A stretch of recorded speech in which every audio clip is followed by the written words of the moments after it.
Who would have called this our 80th episode of the video tours behind the scenes with railroad stories from the Lake Superior Railroad Museum at the temporarily closed St. Louis County Depot here in downtown Duluth. Thank you all for joining us each and every day for a new one of these episodes, and thank you when you share them with so many of your friends and neighbors. We really appreciate that. Sign up to like them, get them dropped to you every single day, and then when you do, send them out to as many people as possible. That really helps the Lake Superior Railroad Museum.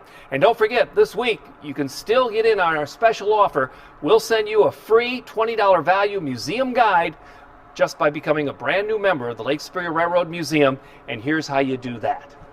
So, I was thinking, it's Clint Eastwood just had his 90th birthday, and he's still looking good. But I remember looking at him in black and white as he was a drover on this show. Rollin', rollin', rollin', keep moving, moving, moving, keep them doggies moving, though they're disapproving. Rawhide! You all remember Rawhide?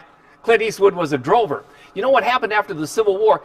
Was all of a sudden America has this westward expansion into all these new territories, and it was all about cattle. Back before the Civil War, if you didn't own a cow, you didn't eat meat. Oh, unless you shot it in the woods and cleaned it and dressed it that day. But meat as a commodity really didn't exist in America until after the Civil War. And where did it come from? Texas and the Midwestern states. Getting it to market started with the cattle drive. And the cattle drives were famous in the 60s and 70s of the 1800s. And they started down at the Rio Grande, went all the way up to Abilene and Kansas City. And for good reason. You could buy a Texas Longhorn off the ranch for $4. By the time it got to the railhead at Kansas City, it was worth $40. And once it got to the slaughterhouse in Chicago, it was worth even more. And that's where you needed these cattle cars. Once they got to the railhead, the cattle were loaded onto these cars. They were kind of like a standard boxcar of the day, but of course you can tell the big difference. It was a slatted side so that the animals could breathe.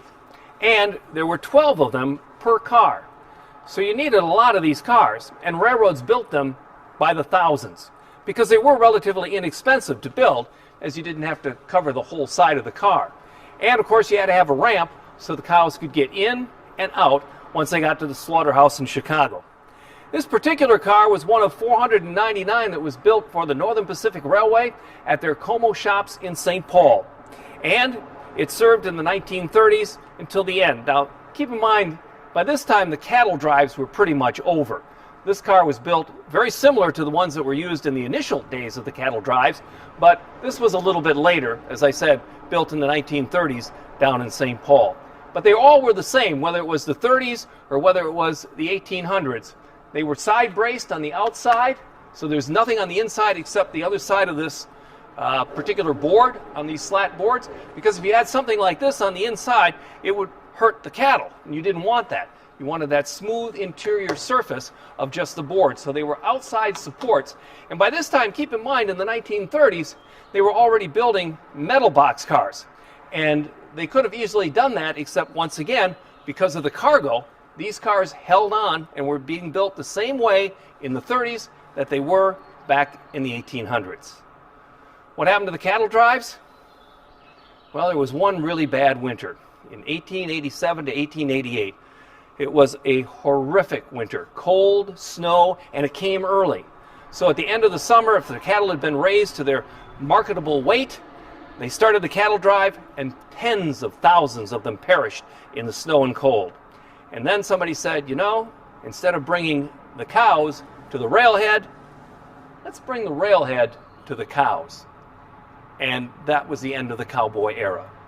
But as I said, 8 seasons of Rawhide for Clint Eastwood. It's not a bad run. In fact, that was the second longest running TV Western, only to Gunsmoke. And Clint Eastwood, in those 8 years, he and the Rovers, they never reached Abilene but once. Boy, they were bad at their job. You be good at your job, though, and that is to wash your hands, cover your coughs, don't touch your face. Wait a minute.